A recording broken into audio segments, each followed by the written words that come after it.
Welcome to Season 3 of the Builders Podcast. I'm Matt Levenhagen. Here we share the journeys, strategies, and lessons that help entrepreneurs build what's next. Builders helping builders.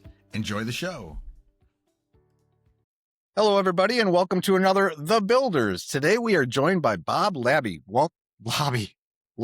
I was thinking about my dog a second ago. My Labrador. I got you. Yeah. Welcome to the show, Bob. Thank you for having me, Matt. I appreciate it. So, Bob, you're an inventor and an engineer. I am. And you got a story to tell. I think you've done a few things in your life, as an entrepreneur, as an engineer, as an inventor, doing things, and you've invented some really cool stuff, including drink coasters, which we will eventually get to. But what we're going to do is we're going to start with your story, because I'd like to kind of rewind and kind of get a kind of sense of your journey and your origin story. Like what all led up to the amazing things you're doing today? What are all the cool things you've done? And we can pull some of those lessons and have a little fun along the way as well. So with that, I will throw it to you, and you can start as far back as you want. Okay. All right. Whatever you think would inform, what you're doing today and what would be interested in the realm of business. Or you can talk about anything, but. Yeah. Well, Matt, I again appreciate being here. And in my lifetime, I think I can very quickly tell you about the beginning and march through it rapidly to where it gets more important in the professional world and what I've done in my professional life. Well, that's good. That's good, because we want to, because it's good to get to know Bob too. So, because that all informs what you're doing today as well. So, right, and I think it's terribly important where you come from. Okay, and I was fortunate in life. I had two wonderful parents, and my dad was a great athlete, and my mother was a great mother and a housekeeper. And we came from the world where the father went out, worked, and the mother stayed home and took care of the family. Okay. And my mother was intent on education, and my dad was athletics. But we learned early on in life that education was a big thing from my mom, and she pushed that hard. And even though we played baseball, football, basketball, like all kids in the 50s and 60s, that sports was not the main event for us. It was getting educated. And so my mother pushed it, and the way we got educated was they had a cooperative system at Georgia Tech where you could go to school for one quarter, and then you could work for one quarter so you could pay for your school the next quarter.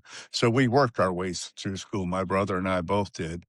And consequently, we got through school by not using any of our parents' money, and we made it. Took a little longer because we were working and that kind of stuff, but that's how I got the beginning. And just like every kid back in those days, we all had a newspaper route to start things out. Sure. Yeah.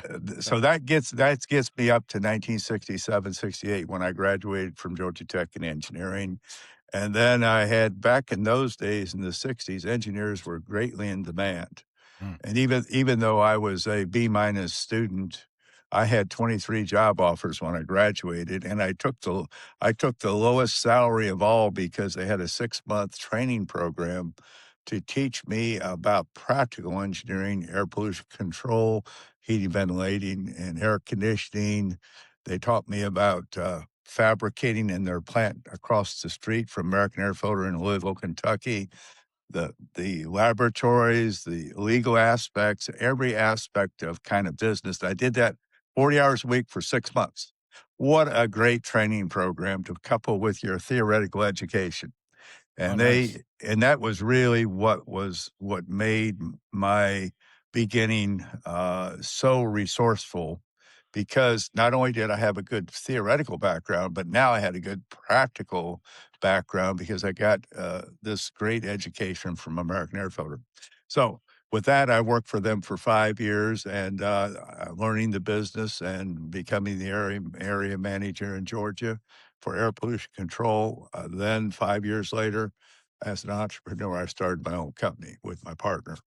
And we went through 3 companies from '72 to '78. We sold the first one, then we started another one in '81 and sold it in '97, retired for 6 years, started the 3rd company in 2003, retired in 2023, and after 55 years of being in the business, I am truly retired. You are for good. You sure?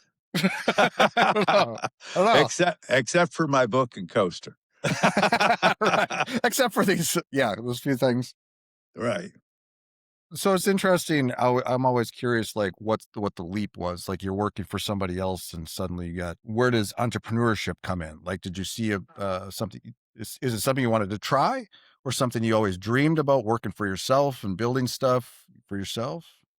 Well, when I got out of high school, my brother and I wanted to we'd already has the dream of owning a gasoline service station. So we Hmm. started as Sunoco station by down in Hialeah near the Doral Country Club. It was a new development back in 1961 and 62. And so we did that for a year, but both of us realized after a year working 7 days a week, 16 hours a day, this was not a good deal. Hmm. Okay. Right. Really hard work, but that's where I made enough money to help me seed money to get my education. So my brother went off to radar school and I went off to Georgia Tech. Oh, And but nice. that initial entrepreneurship was fun because back in 1962 I was making 300 bucks a week and that was a lot of money back then. Right. Okay. And that really helped me seed my educational money to go to school. And, so that was, I think, the seed of the entrepreneurship, and then after working for 5 years for American Air Filter, I saw that, working for a big corporation was not really my thing. I needed to do my own thing, and so my partner, John Halligan, he was a great, partner, and he was 8 years 8 still 8 years older than me, and, he was kind of a good mentor, good man, very good Hmm. man, and being 8 years older, he had already experienced some things in life I hadn't, and so we were great partners. I was He was very theoretical, very engineering. I was very able to, do the commercial side and engineer and sell and all that. So as a partnership, we grew closely together, and we were complementary with each other. That's fantastic. That's great. Yeah, I think some of us are, even me. I was just thinking about this the other day for myself. I'm like, I could have taken a way easier path in my life, but could I have really worked for a corporation or something for 40 hours a week, going in, going through the routine all the time, and just working for building somebody else's dream? I just don't think it was Right. ever in me. I think my life was meant to be chaos and be an entrepreneur and business person. Well, I think it's certainly more fun, but sometimes it Yeah. gets stressful. It is, yeah. It can be quite often. No, and finding a good partner like that is amazing, because that's not how it works out every time for people. I mean, probably more often than not, partnerships Right, don't work out. I've seen some good ones over the years. I've had friends that are partners, and how they there's always that complimentary, like how you interact, but what you bring to the table, but also your personalities have to mesh. Or if they don't mesh, at least you figure that out. right. I'm thinking of one in particular that I know about, but it's like it's always this, what made that, you know, you sound like you were complimentary, but is there anything else, any like thoughts around partnerships like that, and what made it work, and why you think what you had there worked? Well, I think our partnership was unique in the sense that John was a Catholic, an Irish guy, and I'm a Catholic and a French guy, and we both came from the world of working blue collar people, and Hmm. we both went to Georgia Tech, and we both graduated from Tech, and he had a master's degree, and I didn't go. I just got my bachelor's, Hmm. but we had a commonality of interest. Matter of fact, how we got together is that we were both speaking on the circuit in the state of Georgia for the Environmental Protection Agency in the state of Georgia, and we were both speakers. And I was speaking about the technology of air pollution control, and he was speaking about the economics. And at lunchtime, we'd get together and talk. And Ah, we did that in 1971, and by 1972 we started our business. But that was how we got together. And even our CPA, that's been our CPA for 50 years, he said your partnership, and he said I have a lot of clients, but your partnership is the most unique partnership I've ever seen because stayed together as we were in business together for 25 years. John retired, but we've been friends for over since 1971 or 70. So we've been friends for 55 years and we're that still is friends. yeah, Yeah. that's incredible. Yeah, so you guys built 3 different businesses. And so when you went into a business, did you have a plan? To like you're gonna build this thing and sell it someday? Like you have like a exit plan always, or just that's just how it worked out? I'm always curious about that. Well, initially we started a business. We neither one of us had any money. Mm, So we started a testing business. We tested air pollution control smokestacks, mm, okay, which climbing up these 100, 200,000 feet smokestacks and testing them for particulate and noxious gases. And that was a tough job. I mean, physically it was tough, mentally it was tough. You were time pressed. We did that for about the first 12 months of our business.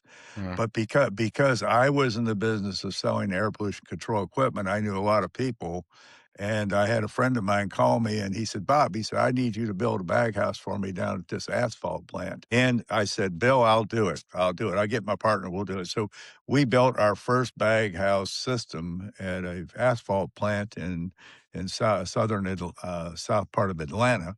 And that's what got us into doing the fabrication, the erection, and the installation of equipment. Oh, okay. So we kind of progressed, and then we were only a regional company. We were devoting ourselves to the southeastern United States. Well, that was in 1970. By 1979, we had grown our business very nicely, and by 1978, we had a Swedish company that wanted to come into the United States with their technology, but they didn't know anybody, and we knew people. We knew people all over the country, but mostly in the Southeast. Well, with our abilities to engineer, test, manufacture, and install with their equipment technology, we put it together. And for 3 years, their technology proved not to be as great as it was. And after 3 years of involvement with them, but it was a nationwide business. We were all throughout the United States and Canada. So that expanded our horizons to a total continental market rather than a regional southeastern market. And then we started our next company in 1981, and we were total United States. Even we went to Europe and all, and fabricating, installing equipment, even as far as Germany. Okay, Yeah. so that was the progression, and then next from 81 to 97, we grew the business to about $35 million a year, which was a nice business, and we were acquired again by a NASDAQ company, and we got on the NASDAQ exchange, and that we were building a company, by the time that we kind of retired we did retire in 1997, we had built the company to $350 million by acquisition. So we worked out pretty good. You know, when you build something like that by a bunch of people who build corporations, and sometimes the cards fall. Okay, Right. and unfortunately, after we sold our stock out, within the next 5 or 6 years, the cards fell. And then I had my employees from my second company calling me back and said, "Bob, would you please start another company?" Oh, is that right? Oh, And that's nice. and that's how the third company got started. Oh, interesting. I financed and started the third company and became the leader of the third company, but I had a lot of really great employees that knew me for a long time. And then the next 20 years, we worked together and I finally retired. You finally did. However, the company is still going. Amarar Industries is still going and still doing well. Wonderful.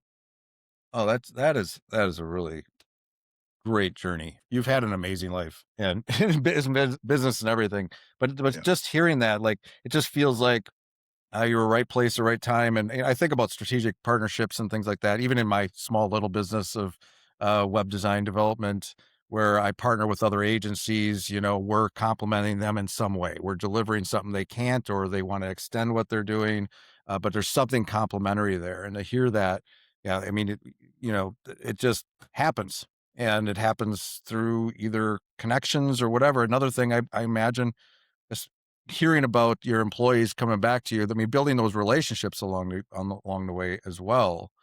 Right, That's a big part of business, right? Is building good relationships with the people that work for you, but also just in business in general.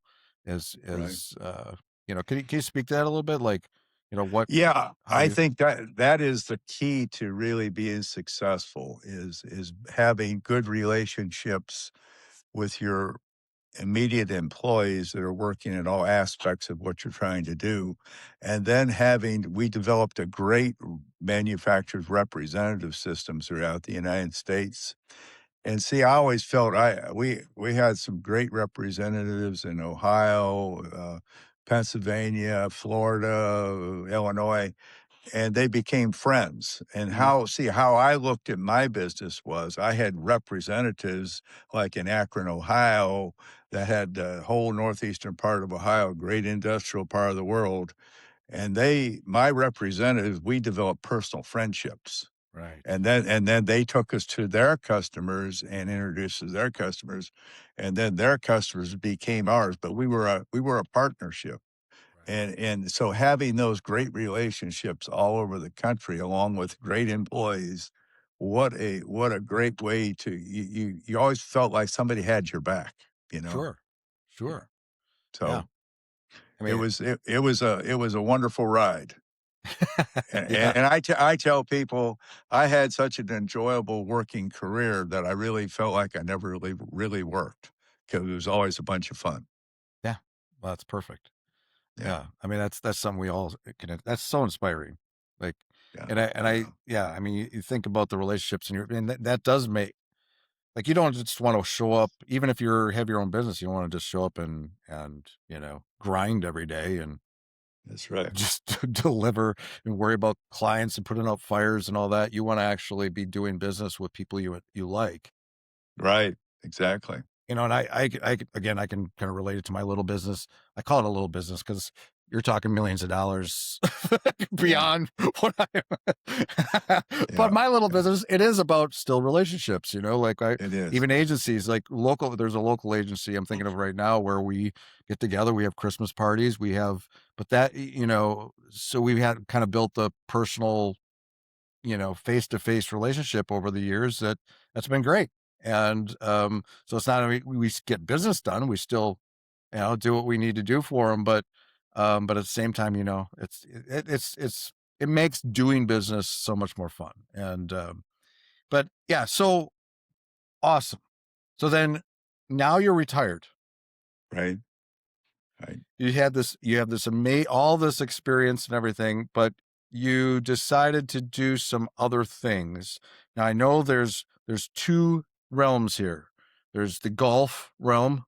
right. Well, let's start with that probably, and then we'll eventually land on the coasters because that's Coach. near and dear to my heart as an ex bartender, and I'm a golfer too. But yeah, Okay, yeah. okay. Let's talk about that a little bit.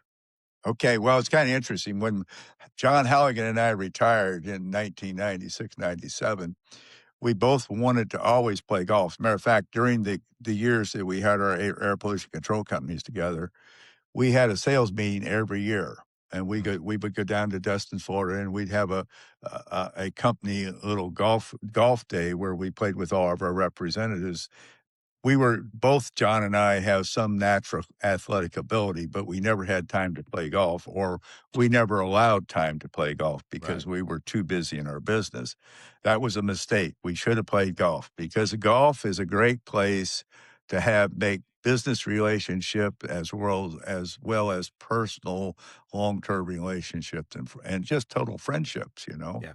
Yeah. because you're dealing with honorable people when you play golf. If you play by the rules, you're an honorable person, and that's how you play golf. Okay. So we agreed that when we retired, that we would learn we'd go to PG. I went to a PGA school up in Maggie Valley, North Carolina, learned all the different uses of the metals, the irons, the short game, the long game, and even the putter. Well, I did pretty good with 13 of the 14 clubs. I learned those clubs pretty good, and I'm a guy who practice, practice, practice. That's the kind of guy I am Yeah. because I want to get better, better, better. So I would play 3 days a week with John, and I'd practice 3 days a week. Yeah, you Okay. don't do things halfway, do you? You just kind of No, I get into them. Yeah, I get into them. So anyway, my game with the 13 clubs that I got pretty good pretty quick. I had between 48 and 52 strokes around, and then but my problem was I was putting between 40 and 44 strokes around, so it was shooting me up into the 90s when I should have been playing in the 80s, and right, right. improving from there. So what I would do is I'd go to the golf course and I'd have a 70-foot putt and I'd either baby it or I'd muscle up and hit it too far and I'd end up 3 or 4 putting.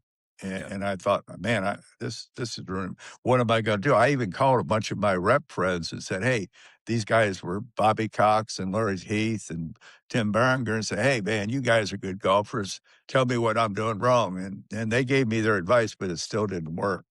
So I had to come up with a solution, and that's how I started this quantitative method of putting. I started reading some putting books and that sort of thing, and then I came upon this Edward Stimpson, who invented the stimp meter in 1935 after the U.S. Open at Oakmont. And basically, the stimp meter is just a notch tube where you put the ball and then you let it you go down the groove and roll onto the green to determine the speed of the green.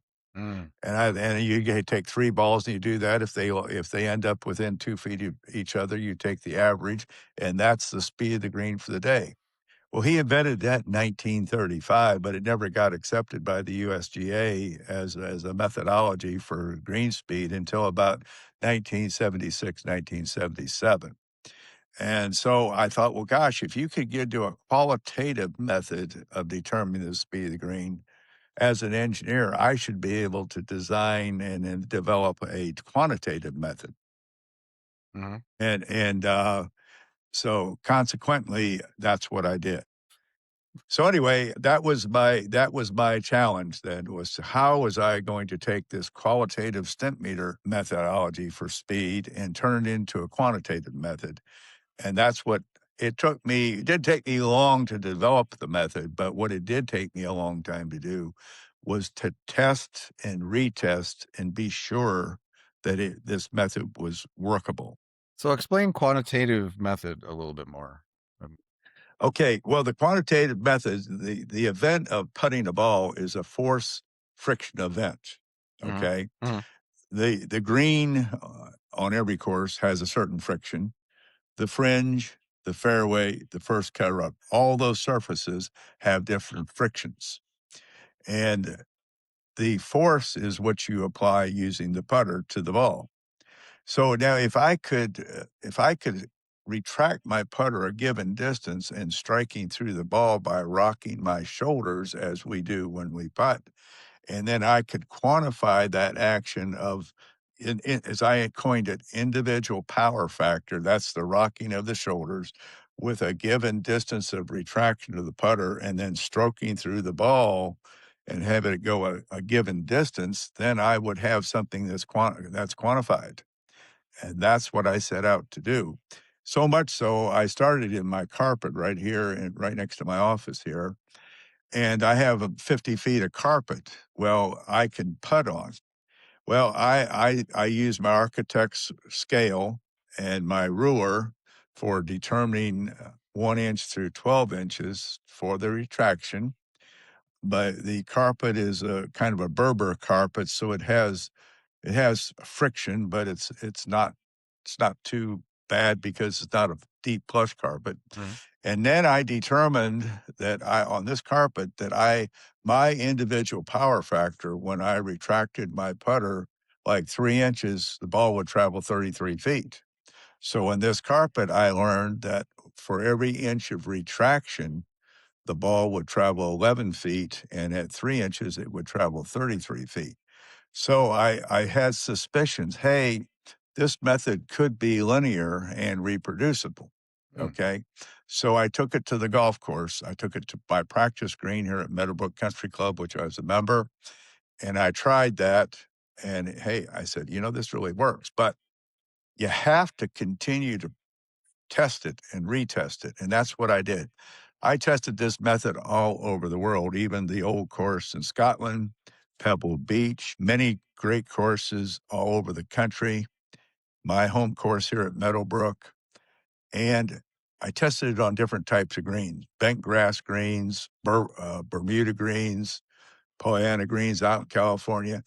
And I found that the method was accurate, reliable, repeatable, and linear. And mm. most of all, it really works.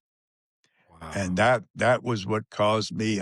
And we were I had a friend of mine, Mike Beck. We were down playing the RT Jones Trail in Alabama, and I was putting a 93-foot putt on a three-tier green, and I stepped it off using my methodology, and then I stroked the putt, and it went down the three tiers and went in the hole. And I said, "Man, that was lucky." He said, "No, no, no, no." He said, "That wasn't lucky. I saw what you did. Yeah. You You're need to write a implying. you Yeah. need you need to write a book." Okay? And that was like 1999. This was about 3 years after I started doing this thing. And I laughed and we went to lunch and he said, "I'm serious, Bob. You really need to write a book." And I said, "Mike, I've got to keep testing this method and make sure it works before I put anything in writing." But Right. then I started, my wife and I'd play golf. My wife's a great golfer and we'd play golf together and she'd let me stroke the ball a couple times just to see if the method worked. And so through the years, I took notes and stuffed them in my golf bag. And come to 2020, around COVID time, I had plenty of time. And so I dug all these notes out of my golf bag and out of my bookshelf, and I started reading them. And that's how I set out to write my book.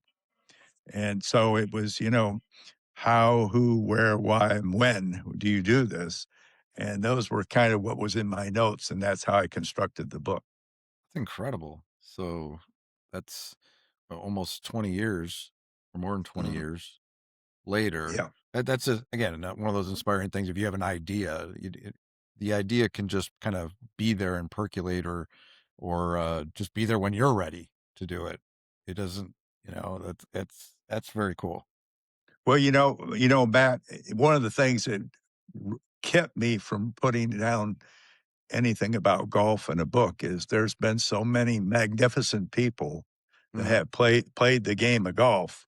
To think of an amateur like me could contribute anything to the game and become any kind of an authority about the yeah. game was really a quantum leap, and I didn't think that was realistic for me.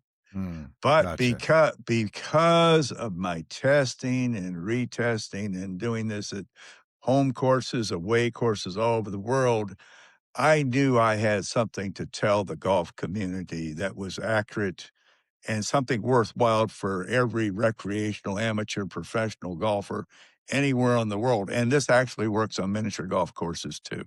Oh, nice. Nice. Okay. That's So great. there's 30 million golfers in the United States. Yeah. There's 300 million worldwide, and there's 100 million miniature golfers worldwide. So anybody can take this method, and if they'll practice it 30 minutes a day, 3 days a week for 6 weeks, they will be able to input it into their game. And if it works for them, then use it, and I'll guarantee you'll save 4 or 5 strokes every 18-hole round. Well, you've perked my interest, so I'm definitely checking it out because I need help in that department. My short game Yeah, is, I don't know. yeah, No, it's really interesting. You're speaking to the imposter. It's kind of like we call that, especially, well, a lot of people probably call it the imposter syndrome, right? Like you don't feel like you're good enough to be contributing anything in this realm, right. and That's you're right. you're questioning yourself. You're like, I don't know. The people are, and you start thinking about how people are going to react to it, and you get in your own head. But somehow you powered through that. You fit you. Yeah, that's what the years and the testing and retesting Yeah. and doing it on all golf courses and really being sure that it was something that was linear and repeatable, reproducible, and accurate. Those were the key words and the key things that had to happen before I now consider myself an expert in Mm. quantitative putting because I besides, you look at guys like, Bryson DeChambeau, he's a very quantitative guy. He's a physics major from SMU. I watch him all the time. I've even watched Xander Schauffele. Yeah. He's putting off the green now, and, I don't know if he's read my book or not, but tho but th th That'd be cool. those guys, let me say this, those guys on the pro tour, 150 guys, okay, out of 8,000,000 people, 8,000,000,000 people in the world, these guys are very, very special, Yeah. okay? Yeah. They're the eye of the needle, okay? And so consequently, I hope they'll read my book because even if they don't use my methodology, it creates a quantitative plan for Mhm. you to have when you go to the green. See, that's one of the things that makes me a better putter than Sarah. I putted 30.5 putts per 18-hole round last year. And before I was putting 40 to 44 back in 1996 and 7. Yeah. So I've improved my game that much. Okay. Yeah. And these guys that are pros, the 150 guys on the PGA Tour, are just magnificent. They're in a Mhm. realm that I would never even approach in my lifetime. But I do have a little contribution for them, and all they got to do is read my book and put the idea in their head. Yeah. But it would be great if there was like some kind of tell, like something that that you could tell that person has read your book, like something in the way they move. Well, see what I watch is like I watch Xander Schauffele, okay, and Mhm. he's putting way off the green now, and he's putting through that fairway surface uphill, and Yeah. I saw him put a green in the Masters this year.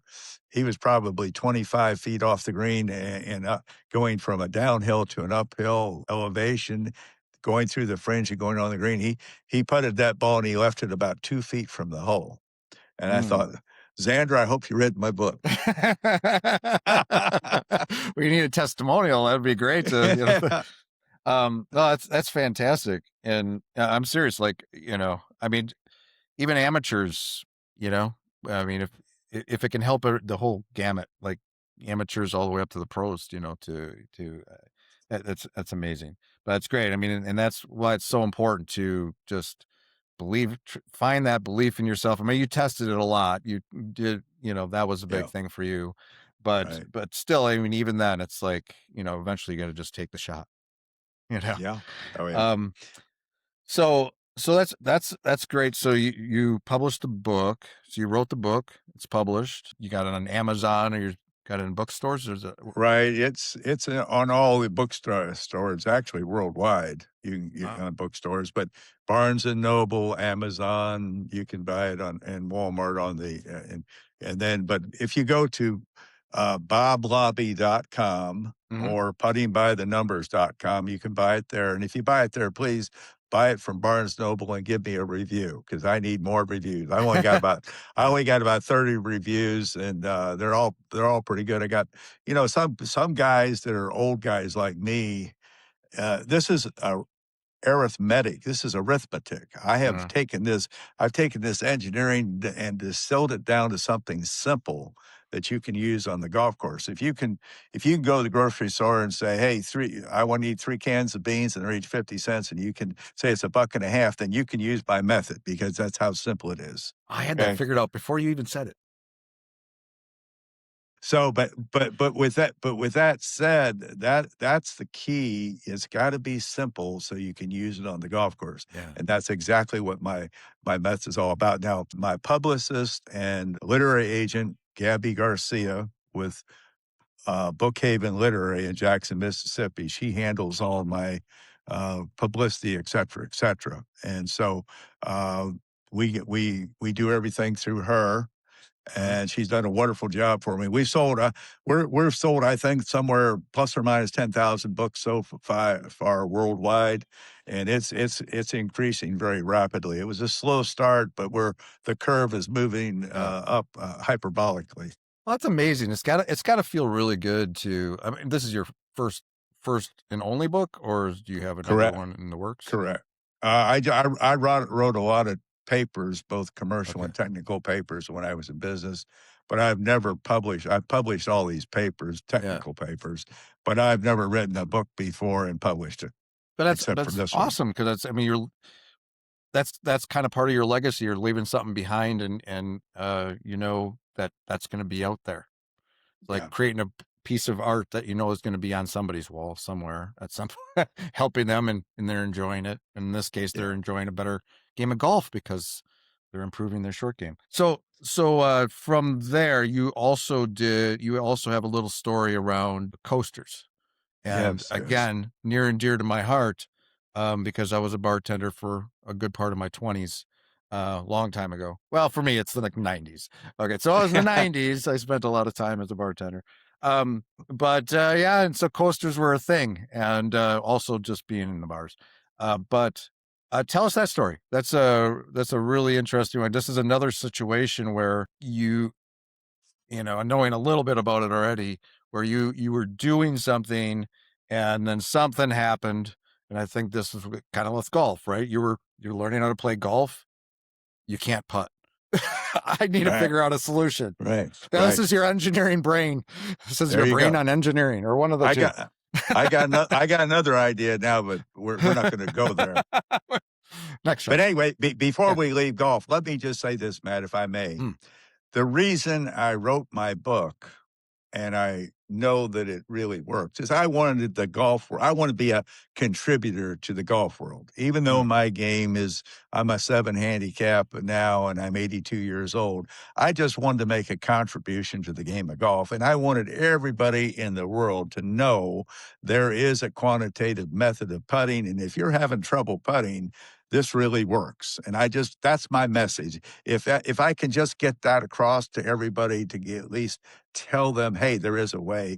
Because when I had my problems, I felt awful that I couldn't putt. Okay. Yeah. So end of story on putting. Now let's talk about the coasters. Okay. And Sounds and good. and so here I am. Get ready to retire for the third time in December 31st of 2023, and I'm down with my daughter in Decatur, Georgia, right outside of Atlanta, and we're going out to a very nice restaurant. We all got dressed up in our best clothes, and I'm sitting there having a Manhattan. And since you're a bartender, you know how to make that. And Yeah. anyway, so I'm having a Manhattan, and I've had one, and we're getting ready to leave. I had another one, and so during the course of the thing, I had a leather type of coaster like this one here, and the condensate, it was not absorbent at all.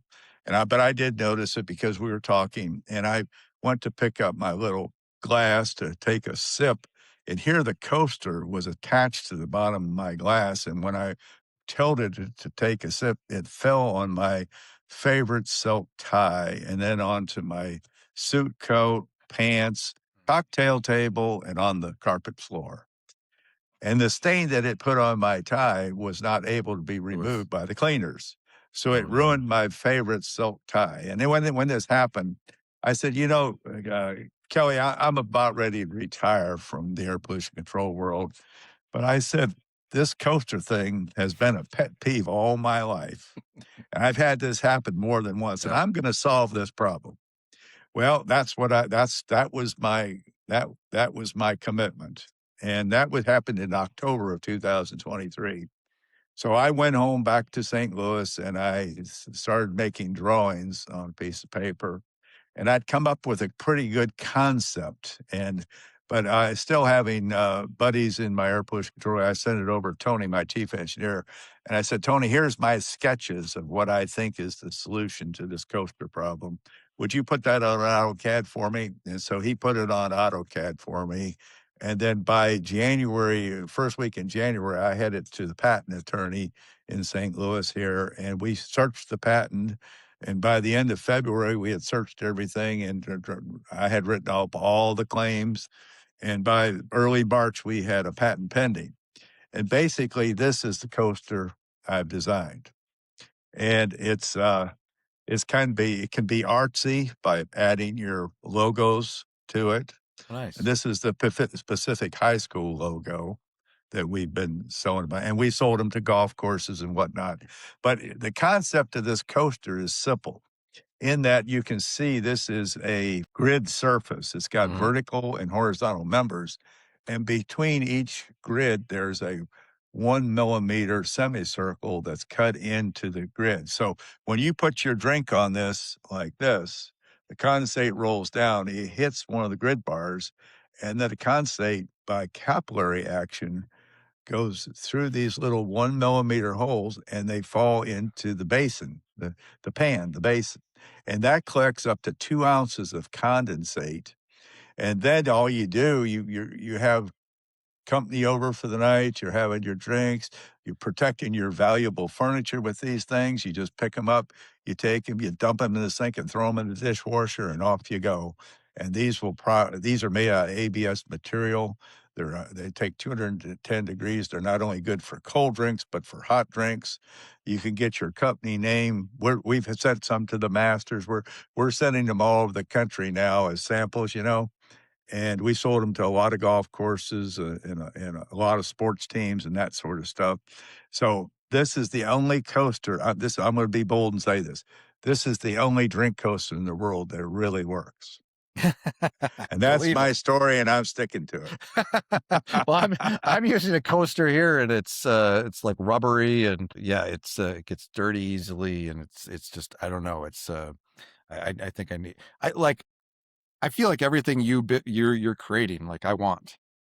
Well, I like that. I But like that. no, so were there any unique lessons and like I find it fascinating. So one of the things as you were telling me this, I'm like a coaster to the average person, it just you wouldn't even think about it because it's like people have figured this out already. I mean, we've had coasters for I don't know how many years, hundreds. Oh yeah. Oh yeah. Yeah. Oh yeah. So Absolutely. I'm sure even in the Wild Wild West days, they had coasters, probably.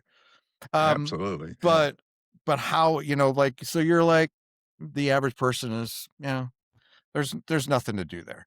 But you are spending countless time. You're doing sketches. You're using your engineering brain, your inventor brain to. You're like I'm going to solve this problem because you've obviously used a lot of coasters in your life, and it's Yeah. bugged you. Yeah. You've never found a coaster that has really solved that problem, and here you are engineering it. So, is there any specific lessons around like this particular product and business that you've created that you'd like to share?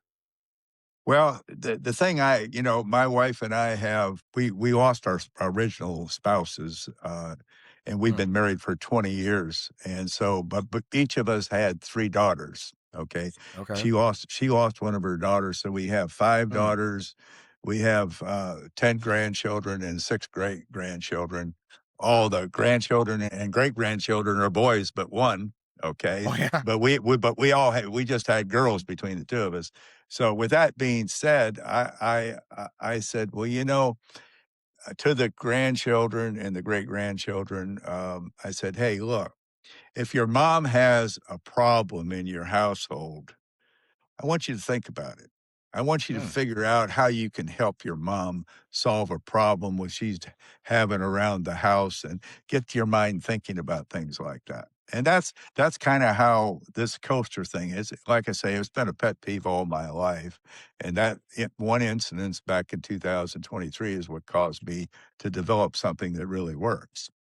And so I say to people, look, if you got a problem that your mom's thing or what your friend's having problem with, give it some thought, and go through the problem solving technique, identify the problem, create alternatives, build a prototype, see if it works, and then you have the solution maybe. That's And just like another idea, I was talking. I've had 2 windshields in my car break in the last 5 years because of stones being thrown, up to 'em by 18-wheelers. And so I came up just a couple weeks ago, I said to my wife, "You know, I am so tired of that happening.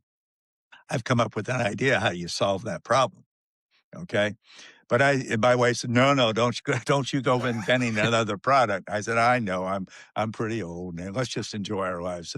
But anyway, I called a friend of mine in Atlanta and said, "Hey, Todd, I got an idea. Here's the idea. You develop. You're only 65 years old. You got time." So anyway, I gave him that idea of how I would go about designing because, these stones, they get thrown up from the bottom of tires and they hit your windshield, break your Yeah, windshield.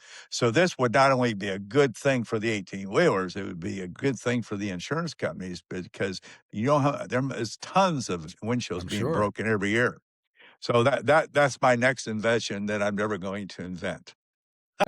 Gosh, I got so many things to say here. First of all, I love that you said only 65. I'm 55, so I Uh, feel old, but I suddenly realize, yeah, I got a long way to go. I got a lot I can yeah. do yet. Um, but yeah, I mean, just paying attention, and I can do this in I'm more in a digital realm, software and web development and code.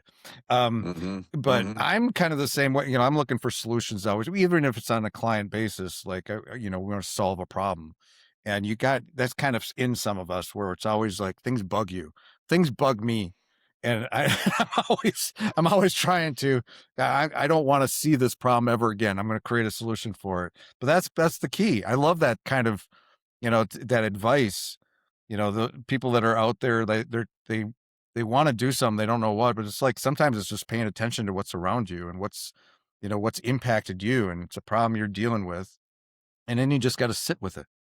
Yeah, Yeah, yeah, that's because right. there's a process there, right? I mean, it's just you sit with it, you start sketching, you start thinking about it. Maybe you just sit out on the back porch and sip some coffee and just think about that problem. But yeah, very, very inspiring. I love that. Yeah. Mm, right. So, Bob, I could talk to you all day. I could talk to you as well. I mean, we're having a great conversation. Yeah, absolutely. Maybe we'll have to find another excuse to come back on, but no, this is great. Thank you for sharing your story, and all your insights and everything. I could just listen to you all day. So, Bob, if somebody wants to learn more about what you do, what your products and everything else, and if they Yeah, want to, or if they want to reach out to you, they want to get in touch with you, or anywhere you hang out online or anything. I don't know if you do that right. anymore. You're probably Yeah. past all that, but let us know. Yeah, well, I think that, getting the book at boblobby.com or puttingbythenumbers.com, and you can get it from Amazon or, Barnes& and Noble, but to get the coaster, and everybody needs these coasters to protect their furniture, you gotta go to ultimatecoasterco.com, and they're also on Amazon and Amazon Prime. And, we've been selling these to promotional companies, all mannerisms of sports things, golf courses, et cetera, sports teams. But you got to get these coasters because they're really, really work. Just like my putting method, it really works. And Yeah. my coasters, they really work too. Yeah, I'm imagining my own logo on your coasters. All right. Yeah. Well, until next time, Bob, thanks for joining us. Matt, thanks again for having me. And I'd love to talk with you anytime.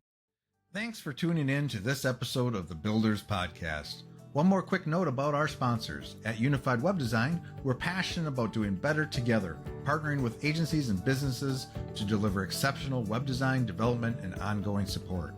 And UnifiedLabs.ai is where we explore smart, practical ways to integrate AI directly into your website and e-commerce flows. From intelligent chatbots to marketing automation to back-end reporting, all with a strong focus on user experience and making your systems work smarter. If you haven't already, subscribe or follow to stay updated on future episodes. And if you enjoyed today's conversation, sharing it with someone who might benefit helps us grow this amazing community. Until next time, keep building smarter, bolder, and with purpose.